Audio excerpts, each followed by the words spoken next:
প্রত্যেকটা ছেলেকে বা একটা আমাদের ছেলেকে নাহলে ভাইকে আমাদের বোনকে যে কোনো একটা ছেলেকে আমরা হাফিজ করে তুলবো, আলেম করে তুলবো। যদি আপনার ছেলে একটা হাফিজ হয়, আপনার ছেলে যদি একটা বক্তা হয়, আপনার ছেলে যদি একটা আলেম হয়, কাল কিয়ামতের মাঠে আপনার মাথায় তাজ পরাবে। সেই ছেলে আপনাকে জান্নাতের রাস্তা নিয়ে দেখাবে।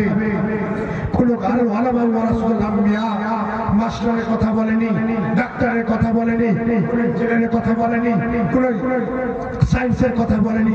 আল্লাহ রাব্বুল আলামিন বলেছেন, নবীর মুখের হাদিস, নবীজি বলেছেন আল ওয়ালামা ওয়ারাসাতুল আম্বিয়া, সেই ওয়ালামাকেই বলেছে। ওয়ালামা কারা? যারা 7 বছর 8 বছর 10 বছর ধরে মাদ্রাসার মধ্যে ডাল ভাত খেয়ে, আলু চটনি ভাত খেয়ে পড়াশোনা করে, তারাই হচ্ছে ওলামা। আজকে মাদ্রাসার মধ্যে দেখেন পাশে আপনাদের বড় মাদ্রাসা, ভিটিআর মাদ্রাসা। আমি সেই মাদ্রাসায় কমপক্ষে 2 মাস পড়েছি। আমার উস্তাদ বসে আছে এই মজলিসের মধ্যে। একবার মাদ্রাসার মধ্যে গিয়ে দেখে কত কষ্টে সেই ছেলেগুলো পড়াশোনা করে। একবার সেই ছেলেদের দিকে তাকাবেন, একবার সেই ছেলেদের আজকে দেখেন কোন একটা বাচ্চা যদি কোনো ভুল করে তালিবে ইলমেরা তাকে কোনো কটু কথা বলা হয় যে একটা ছোট্ট বাচ্চা কোন মাদ্রাসার মধ্যে কিচ্ছু শেখেনি। আরে ভাই, নিজেকে নিজে মূল্যায়ন করে দেখেন আপনার কি আছে। একটা ছোট বাচ্চা 10 বছর বয়স, সে যখন পেশাব করতে যায় তখন সে পানি নাই বা ঢেলের কলক নাই, কিন্তু একটা বড় মানুষ দেখেন যখন সে কোনো জায়গায় পেশাব করতে বসে মনে দাঁড়িয়ে পেশাব করতে বসেও না মনে হচ্ছে।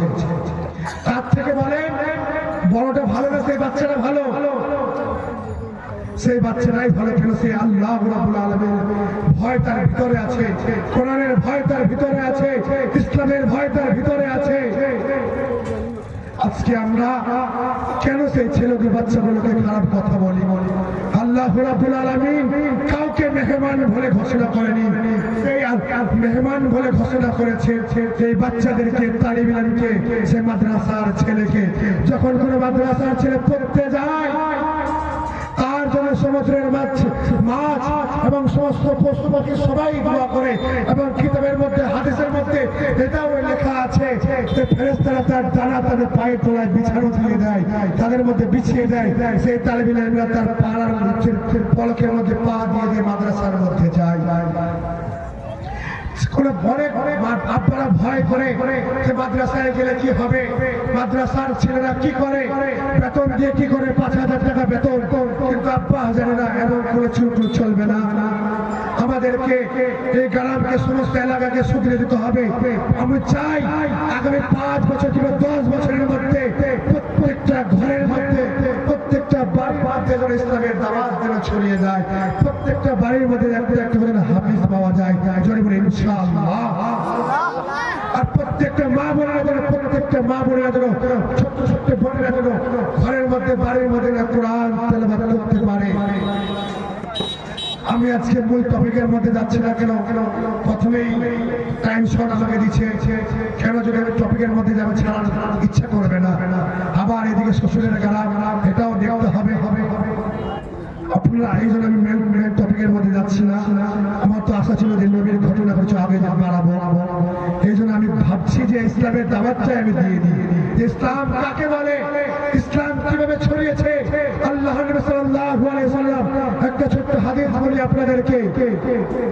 একটা মুশরিক ছিল মদিনা কাবার মক্কার মধ্যে, মক্কা থেকে একটু দূরে বাড়ি, কাবা শরীফ থেকে নয় ধরে নেন, এখান থেকে ভিটিআর এত দূরে বাড়ি। সে মুশরিক, সে ছিল কাফের। সে একদিন রাত্রিবেলা মনে মনে কল্পনা করছে যে আমি আল্লাহর নবীকে প্রচুর কষ্ট দেব, প্রচুর জ্বালাবো রাত্রে গিয়ে। সে একটা ছদ্মবেশে একটা তলোয়ার নিল কাঁধের মধ্যে, নিয়ে মাগরিবের নামাজের পর চলে গেল মসজিদে নববীর সামনে গেটের মধ্যে।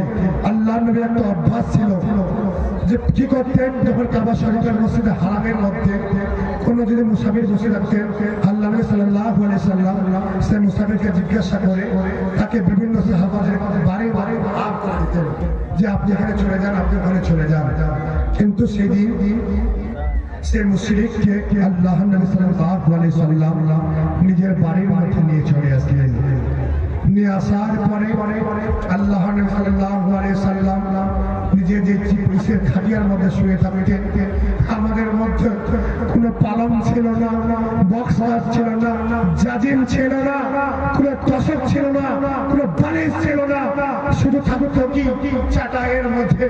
মা আয়েশা কিতাবের মধ্যে ঘোষণা করেছেন, মা আয়েশা হাদিসের মধ্যে বর্ণনা করেছেন, আল্লাহ নবী সাল্লাল্লাহু আলাইহি সাল্লাম পিঠের মধ্যে দাগ করে দিত, চাটাইয়ের দাগ। আল্লাহ নবী সাল্লাল্লাহু আলাইহি সাল্লাম জোর কষ্ট করেছেন, যদি আমাদের মধ্যে এসো আরামের মধ্যে থাকতো ইসলামের দাওয়াত আমায় পৌঁছাতো না। সেটা ছিল আল্লাহর নবী, সেটা ছিল মহান রব্বুল আলামিনের দোস্ত, যাকে আল্লাহ আল্লাহর সঙ্গে নামের সঙ্গে নাম যুক্ত করেছেন, যেখানে বলেছেন লা ইলাহা ইল্লাল্লাহ মুহাম্মাদুর রাসূলুল্লাহ।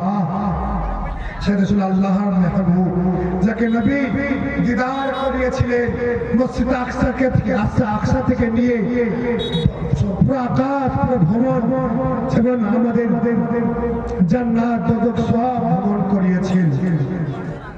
আমি যে ঘটনা বলতেছিলাম, আল্লাহ নবী সাল্লাল্লাহু